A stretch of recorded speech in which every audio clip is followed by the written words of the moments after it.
c'était un moment compliqué de ma vie.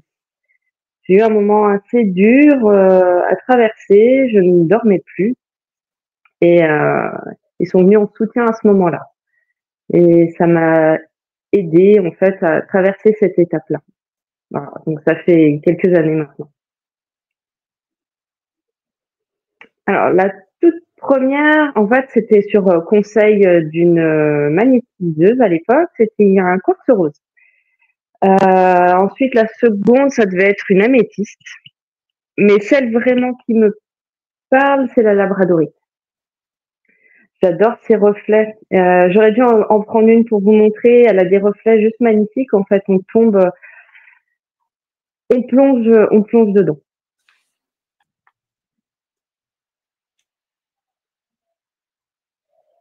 Alors oui, on avait des pierres à la maison. J'ai souvenir qu'on avait une petite boîte de collection de pierres. Je pense que c'est ma maman qui avait acheté à l'époque. On avait, je pense qu'on avait trouvé ça en montagne, un stand de pierres à la montagne, parce que je vivais dans les Alpes à cette époque-là. J'aimais bien ramasser des cailloux aussi en me promenant, j'adorais ça. Et on avait également une très grosse pierre, une rose des sables que mon papa avait ramenée de mon service militaire au Sahara. Donc voilà, on avait quelques pierres quand même à la maison qui nous encadraient. Mais on les avait, enfin, moi, ils me plaisaient parce qu'ils étaient beaux. Il y a une pierre que j'affectionne énormément, que je conseille énormément, c'est la lépidolite. Elle est vraiment très apaisante. Elle est bonne pour les gens qui ont du mal à dormir, mais qui ont du stress. Ouais, celle-ci, elle me bluffe vraiment. J'en ai une chez moi, forcément pierre roulée, ma fille aussi. Et c'est une pierre que j'ai vraiment, vraiment plaisir à conseiller. Est-ce que tu as déjà douté de la voie que tu as choisie de devenir lithothérapeute? Et si oui, quelle pierre justement t'a aidé à garder confiance? Alors oui, en effet, quand je me suis lancée à mon compte, j'ai eu un moment de doute et je me suis dit: «Stop, j'arrête». Donc ça faisait moins d'un an que je m'étais lancée et je sais pas, là je me suis dit: «Non mais ça suffit, tu stoppes, tu avais plaisir à le faire pour toi, pour tes proches, mais ça a aucun intérêt, stop, quoi». Et en fait, je me suis, alliée de pierres d'ancrage, des pierres de confiance en soi et là on va être plus sur des pierres, comme, le jaspe rouge ou même l'hématite, donc qui m'ont bien, bien aidée. Là, j'ai pas d'hématite avec moi, mais sur des pierres, un peu, oui, rouges, on va dire ça comme ça. Et là, j'ai repris confiance en moi et puis, ben, changement complet. Je me suis lancée à mon compte, ça va bientôt faire 3 ans, donc ça fait 2 ans. 2 ans où même là, je me suis dit: «Bah, en fait, affiche ton nom», ce que je n'osais pas faire avant. Je ne mettais pas ma photo non plus sur ma page pro et il y a un moment, je me suis dit: «Mais non, pourquoi se cacher en fait?» Affiche-toi et puis tu peux être légitime dans ce que tu fais, en fait. Parce que j'ai des bons retours et en fait, c'est ça qui nous fait grandir également. C'est pas tout à fait ça.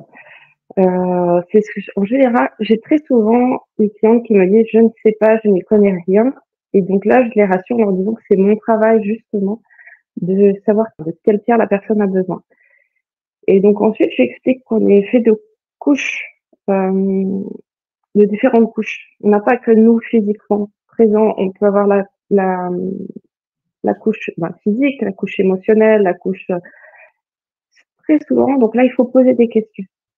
En les observant également, ça donne des pistes. Mais poser des questions et la première en général que je pose, c'est: «Comment êtes-vous en confiance en vous?» Je pense qu'il y a plein de clients qui vont se retrouver là et très souvent, c'est ce que je leur dis: «Il va falloir travailler la confiance plutôt que le stress». Parce que l'apaisement du stress va en découler en gagnant en confiance en soi. Et on est fait de plusieurs couches, en fait, mais c'est génial à alors les gens ne comprennent pas tout, mais c'est génial à expliquer et à travailler. Est-ce que tu peux nous décrire la sensation physique qu'une pierre est en train de travailler sur nous-mêmes? Alors, on a tous un peu des ressentis différents. Des fois, quand on teste une pierre, on va prendre la pierre en soi et puis je ne sais pas, on va pas se sentir à l'aise avec cette pierre qu'on touche. C'est pas grave, elle ne nous correspond pas. J'ai fait un marché il y a un mois et demi peut-être. J'ai un monsieur, donc il s'interroge sur un bracelet que je propose pour les douleurs. Et donc, je lui propose, comme souvent, écoutez, essayez, ça n'engage à rien. Il essaye le bracelet, il est à sa taille. Ah, pardon. Et il me dit, je fais le tour du marché et je vois. Donc, pas de problème.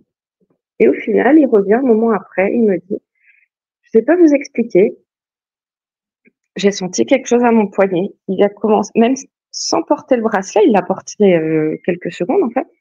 Il a commencé à ressentir des choses dans son poignet. Alors il y a des gens, c'est comme ça. Il y a des gens, ils vont vite être étouffés parce que sur le stand, il y a beaucoup de pierres, beaucoup d'énergie.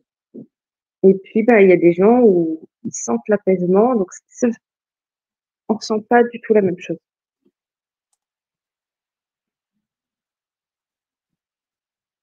Alors oui, c'est moi qui crée. Alors, certains pendentifs, non. Il y a des choses que j'achète. Donc là, c'est de l'achat-revente sur certains pendentifs. D'autres, j'achète, comme cette pierre, donc je sais pas si on voit. Donc voilà. Donc là, pour le coup, c'est une labradorite, j'ai été la chercher.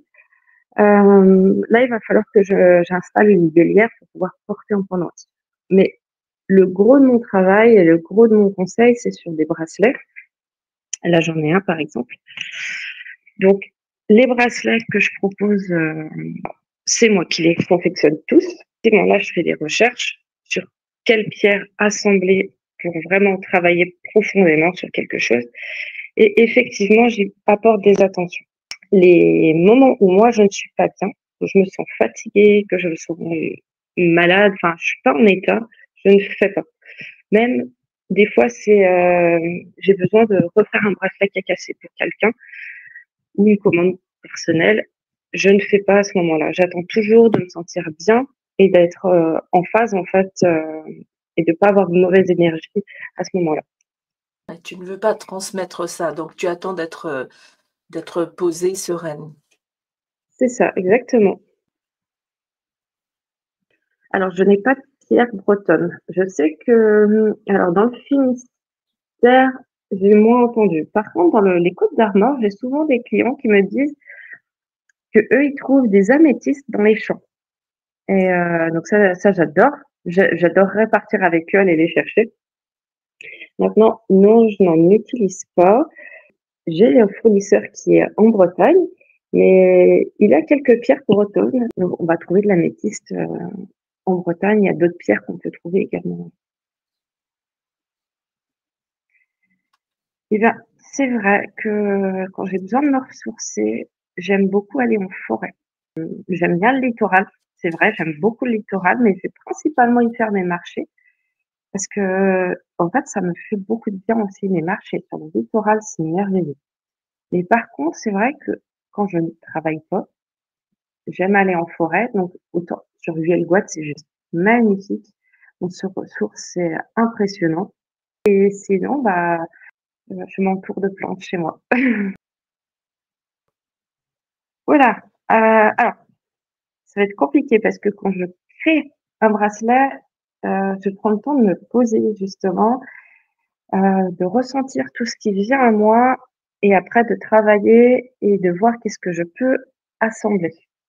Je mettrai du quartz rose parce que c'est quand même une pierre de tendresse, une pierre d'amour. Maintenant pour les femmes de Brest, il faudrait que je travaille un petit peu pour savoir, quoi leur mettre, mais en tout cas, il y aurait du quartz rose. Quand une cliente vient à toi et qu'elle te découvre, qu'est-ce que tu aimerais qu'elle comprenne de la lithothérapie? Moi, j'aimerais qu'elles se sentent, mieux. Enfin, c'est pas forcément apaisé selon ce qu'on souhaite travailler, mais au moins qu'elles se sentent mieux.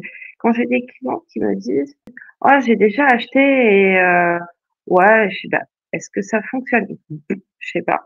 Je fais: «Alors c'est simple, si vous ne savez pas, c'est que ça ne fonctionne pas et il va falloir comprendre qu'est-ce que vous avez acheté, dans quel but». L'idée, c'est justement qu'ils sentent un mieux. Les personnes qui ont des douleurs, bah, qu'on puisse apaiser ces douleurs. On n'enlèvera pas la maladie, mais au moins apaiser leurs douleurs. Les gens qui ne dorment pas, c'est pouvoir que ces personnes-là puissent retrouver un sommeil et être reposées le matin.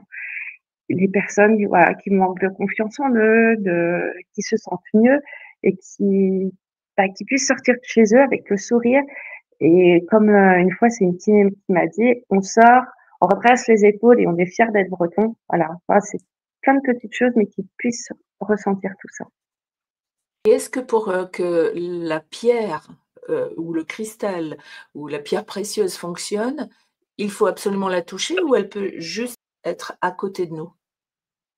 Ça dépend un peu des énergies. C'est mieux qu'elles soient à notre contact. J'ai des pierres dans la maison qui vont plus travailler sur les énergies environnantes. Donc là, c'est pas trop gênant. Elles sont dans la pièce. Maintenant, les énergies, les pierres qu'on veut vraiment travailler avec pour soi, c'est mieux qu'elles soient à notre contact. Si vraiment on n'a pas le choix, des fois, il y en a dans leur travail, ils peuvent pas porter de bracelet, par exemple. Il y a certains hommes, ils vont mettre le bracelet dans leur poche. Donc, mais en fait, en étant dans la poche, on va quand même jouer avec. Inconsciemment, de temps en temps, on va quand même le toucher. Mais l'idéal, on va le porter à même la peau.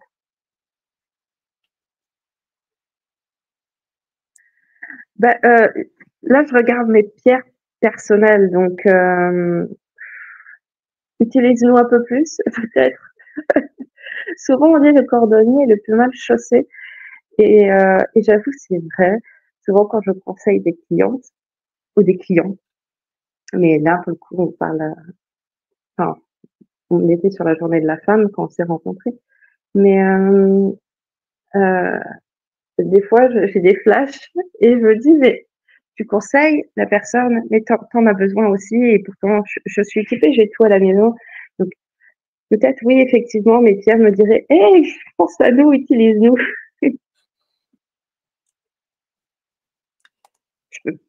Je peux pas en choisir parce qu'il y en a énormément. J'ai fait des rencontres, bien, comme on pourrait dire, des collègues de marché. J'ai souvenir c'est un client pour le coup que j'ai revu il y a pas longtemps et qui n'était pas Pierre du tout. Et cette rencontre m'a marquée. Ça m'a marquée parce que c'était un monsieur, il n'était pas du tout Pierre et il s'y intéressait. Il s'est dit bon, allez, je vais tenter. Donc il m'a acheté un bracelet. S'il voit le reportage, il va se reconnaître. On s'est vu là il y a quelques jours.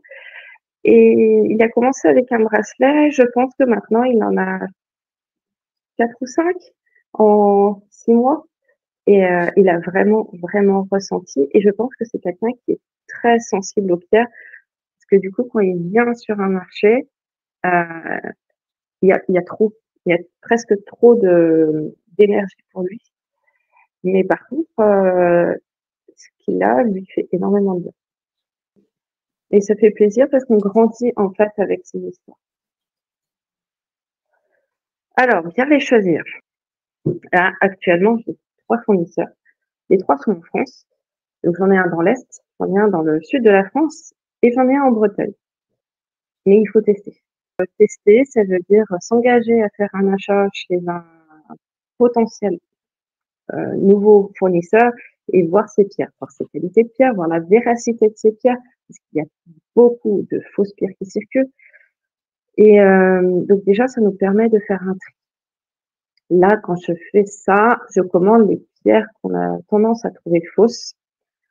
C'est ce que je commande pour voir justement ce que je reçois.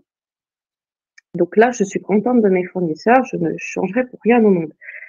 Mon fournisseur breton, je l'ai rencontré, enfin je l'ai vu hier, et c'est ça qui est intéressant de discuter parce que là, pour le coup, c'est en direct avec lui. Mais comme on en parlait hier, les gens bloquent parce que souvent ils vont demander le made in China. Beaucoup, enfin les pierres viennent du monde entier. On n'a pas sous nos pieds en France, en Bretagne, en Finistère, toutes les variétés de pierres qui existent. C'est pas comme ça que ça fonctionne. Donc il y a des pierres qui viennent de partout. Et effectivement, en Chine, ils travaillent énormément la pierre, le polissage, la taille des pierres, le perçage des perles. Donc quasiment tout est fait chez eux en fait. Alors, on a les provenances. C'est vrai que j'ai jamais été à demander quelle mine exactement, donc ça je n'ai pas. Mais je pense que si je lui demande, enfin à lui ou aux autres, je la traçabilité, je pense sans problème. Est-ce que des clients ou des clientes t'ont déjà demandé ça? Non, on me demande la provenance des pierres, donc là maintenant je l'ai affiché, c'est beaucoup plus facile. Avant je l'avais avec moi sur mon stand, mais là je l'ai affiché. Donc comme ça on voit en gros, quelle pierre vient de quel endroit. On achète une pierre ou des pierres, comment est-ce qu'on les nettoie? Est-ce qu'il y a plusieurs méthodes? Moi, j'ai entendu par exemple qu'il fallait les mettre au clair de lune, ou à la pleine lune, qu'est-ce que toi tu proposes? Alors oui, on entend plein de choses. Moi j'essaye de proposer quelque chose de simple. Donc quand je suis sur le marché, j'ai tout type de clientèle. Les gens qui s'y connaissent, les gens qui ne s'y connaissent pas. Donc j'ai essayé de proposer quelque chose de simple, qui est pas trop perché pour certains. Du coup, ce que je propose, c'est toujours de passer la pierre sous un filet d'eau. Donc l'eau du robinet, on essuie notre pierre, donc notre bracelet, peu importe, on essuie et on va recharger. On peut mettre à la lune quand c'est la pleine lune. On peut mettre sinon dans une coquille Saint-Jacques. L'avantage de ces deux choses-là, c'est que ça fait partie de la nature. Les bienfaits de la nature, c'est gratuit. Et sinon, on peut utiliser une fleur de vie. Donc, fleur de vie, j'en ai une sur moi là, comme ça. C'est ce symbole-là. Je ne sais pas si on le voit. Voilà. Et donc là, ça va permettre d'énergétiser et donc de recharger nos pierres. Après, effectivement, on peut partir dans des choses un peu plus spirituelles. Et des fleurs de vie, tu en proposes aussi? Oui, j'en propose. Donc, elles sont en bois. Donc c'est pas moi qui les fais. Là, je les propose en complément pour recharger les pierres, mais c'est en bois. J'ai choisi ce format-là parce que déjà c'est bien, ça fait la taille d'un bracelet et c'est en bois, ça reste une matière naturelle. Si tu devais attribuer une pierre à une personnalité, au hasard, Donald Trump, Brigitte Bardot, Emmanuel Macron, laquelle ce serait et pourquoi? J'ai une pierre qui irait bien. Alors une pierre, façon de parler. On va dire la citrine, mais la métiste chauffée. On trouve beaucoup de citrine, mais qui est en réalité une améthyste qui est chauffée. Ça se voit sa couleur et ça a tendance à tirer un peu vers le côté pas cramé, mais ici il y en a, c'est un peu cramé. Ça me fait penser à lui. Il a toujours ce teint très bronzé avec ses cheveux blonds, tout ça. Ça me fait penser à ça. Une très fausse pierre. Quel cristal serait parfait ou pierre, hein, serait parfait pour limiter les ondes venant d'un smartphone? Enfin, c'est les pierres de protection. Donc là, on va être sur tout ce qui va être les tourmalines, c'est très bien, la shingite également. La spinelle, c'est les pierres Ah, noires. Mais c'est des bonnes pierres de protection, donc globalement, elles nous aident bien. Mais la tourmaline, de façon générale, c'est pas mal. On trouve plus facilement. Ah, ma pierre préférée, je la porte pas là, mais j'en ai une, du coup, j'ai été la chercher, donc c'est ce que je disais, c'est la labradorite. Mais alors, est-ce que j'arriverai à vous montrer ces reflets? Parce qu'il faut, on arrive à voir, vous voyez un petit peu? On voit un peu ces reflets. C'est juste magnifique parce que selon comment on la tourne, comment elle prend la lumière, ça change tout. Et celle-ci, elle est magnifique. Les personnes qui ont tendance à être très sensibles à, à tout ce qui les entoure, elle va éponger à leur place et on ressent vraiment du bien fait avec elle. alors pour toutes celles et ceux qui penseraient que, ouf, les pierres, c'est que dans la tête en fait, c'est un effet placebo, qu'est-ce que tu dirais à ces personnes? Mais il faut pas hésiter à tester. Déjà, tester, ça n'engage à rien. Je pars toujours de ce principe-là. je préfère que les gens, ils essayent, qu'ils touchent, qu'ils aient leur propre ressenti. Ça n'engage à rien. Mais en même temps, un paracétamol, on dit souvent que c'est placebo également, pourtant on va facilement prendre du paracétamol. Donc après, c'est à chacun de voir ce qui lui plaît. Moi, je préfère utiliser mes pierres que prendre du paracétamol. Voilà. Tu parlais tout à l'heure de beaucoup de fausses pierres qui circulent. Alors justement, comment est-ce qu'on reconnaît une fausse pierre d'une vraie? Donc il y en a qui sont particulièrement connus, mais quand on ne connaît pas, en fait, on va pas voir. Par exemple, là, j'en ai 2 que je pense facilement montrer. Ouais, donc je sais pas si on voit bien. Voilà, ça c'est une malachite. Donc très souvent, on va avoir de la fausse malachite et on va avoir du vert avec une bande de noir, du vert, une bande de noir, et dans la malachite, il n'y a pas de noir. Je sais pas, on va faire nos courses, il y a un centre commercial et puis il y a un stand un peu style pop-up pour les fêtes qui est là avec des bijoux, des écharpes, il y a plein de choses. Et très souvent, quand on passe à l'œil, on voit qu'ils ont ces bracelets verts qui accrochent l'œil et en fait, c'est souvent du faux. Et ouais, c'est même, enfin, à force au ressenti, on sent la différence également. Mais c'est pas évident quand on ne connaît pas. C'est pareil, on a la turquoise. Donc ça, c'est de la turquoise. Très souvent, on va avoir au mieux, c'est de la holite teintée. Donc c'est une pierre qui est blanche, un peu effet marbré avec du gris dedans. Très souvent, elle est teintée en rouge, en turquoise, c'est sûr. En rouge, je l'ai vu aussi. Et les gens pensent acheter des vraies pierres à chaque fois. Malheureusement, ce n'est pas de la vraie pierre. Alors des fois, c'est de la holite et des fois, très souvent, c'est de la pâte polymère. C'est pas terrible et des fois, il y en a qui me disent au poids. Alors au poids, quand on connaît les pierres, c'est possible. Maintenant, si on part, voilà, d'une petite turquoise, c'est très fin, c'est très très léger. Et si on prend une hématite, c'est très lourd. Donc, si on ne connaît pas les pierres, on ne peut pas se fier au poids. Ouais, c'est dommage parce que les gens, ils pensent acheter vraiment des pierres et non.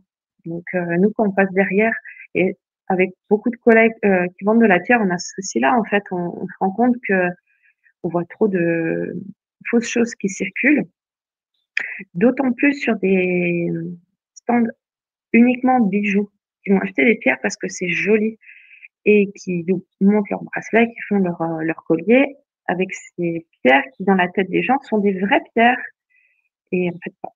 Donc ça continue à circuler parce que les gens achètent et dans la tête des gens qui ne connaissent pas, malheureusement, bah, ils ne savent pas.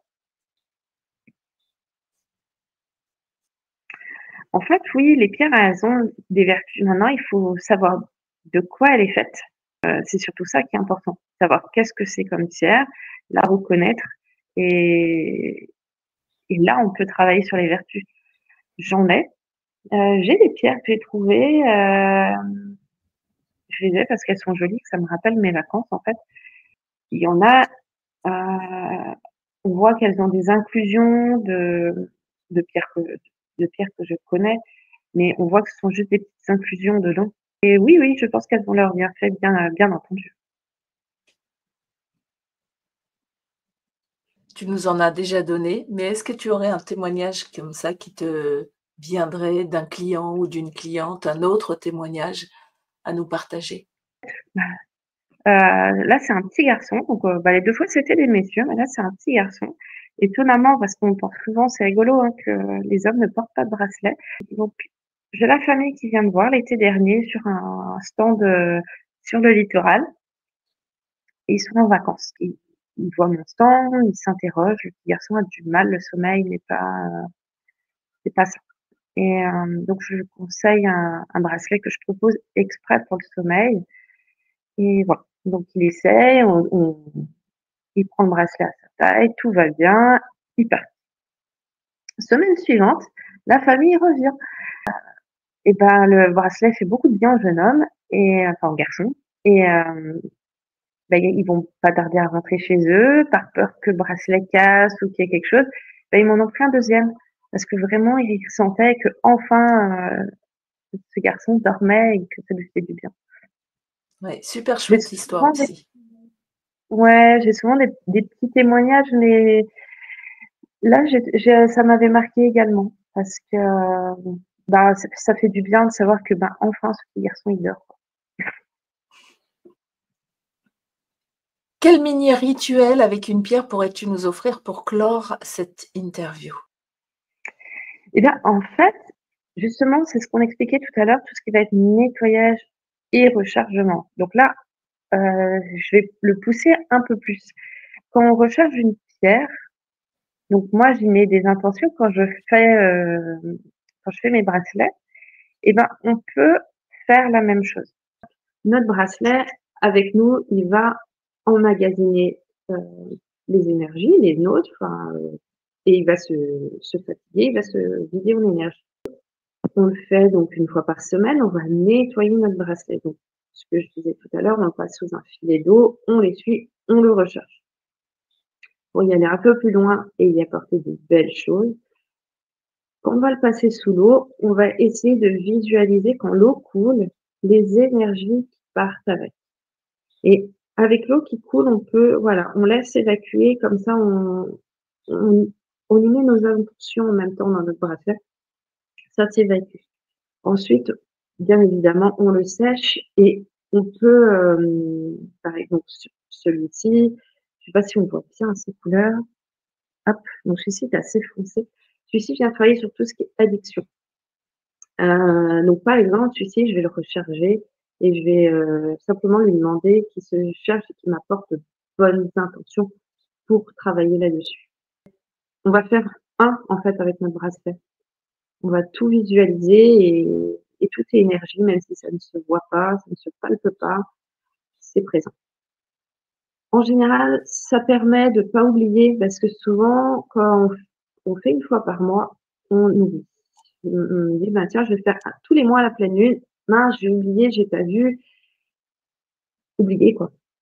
Alors que si on se dit: «Ben, là, les gens qui me voient sur un marché le samedi ou bref, ou le dimanche», je leur dis: «Ben, voilà, on est samedi aujourd'hui. Tous les samedis, vous nettoyez, vous rechargez votre bracelet». Comme ça, vous allez prendre soin de lui, il va prendre soin de vous. Petit à petit, vous allez faire à votre ressenti également. Mais si on prend l'habitude de le faire régulièrement, en théorie, on n'oublie pas. Un dernier message? Eh bien, volontiers qu'elle vienne me voir, ne serait-ce que me dire bonjour. Ce sera avec grand plaisir, on pourra échanger et discuter de tout, de rien et de voir si, bah, il y a des choses qu'elles veulent travailler. Donc, sans souci en parler. Merci Emeline. Avec plaisir.